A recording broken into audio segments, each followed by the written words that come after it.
Welcome back, YouTube, once again. We got some more Cobalt action here. We're doing the rear shocks. So the shock is right here behind the tire, and the top bolt is an 18mm. I have a socket on it right now. The bottom one seems to be a 13/16. Now that both bolts are out, just give it a tug, throw it in the garbage. Grab the new one. You're going to slide in the top one first, line it up, and put the bolt in. Now that you have the top one started, go ahead and put the bottom bolt, line everything up, and get the bottom one started. And now you can tighten everything down.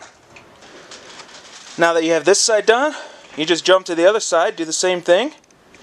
Pretty simple, right? So, I hope this helped you guys save some money. If you liked the video, thumbs up. If you hated it, thumbs down. If you want to see some more of my garbage fire videos, go ahead, hit that subscribe button. Till next time, wrench on.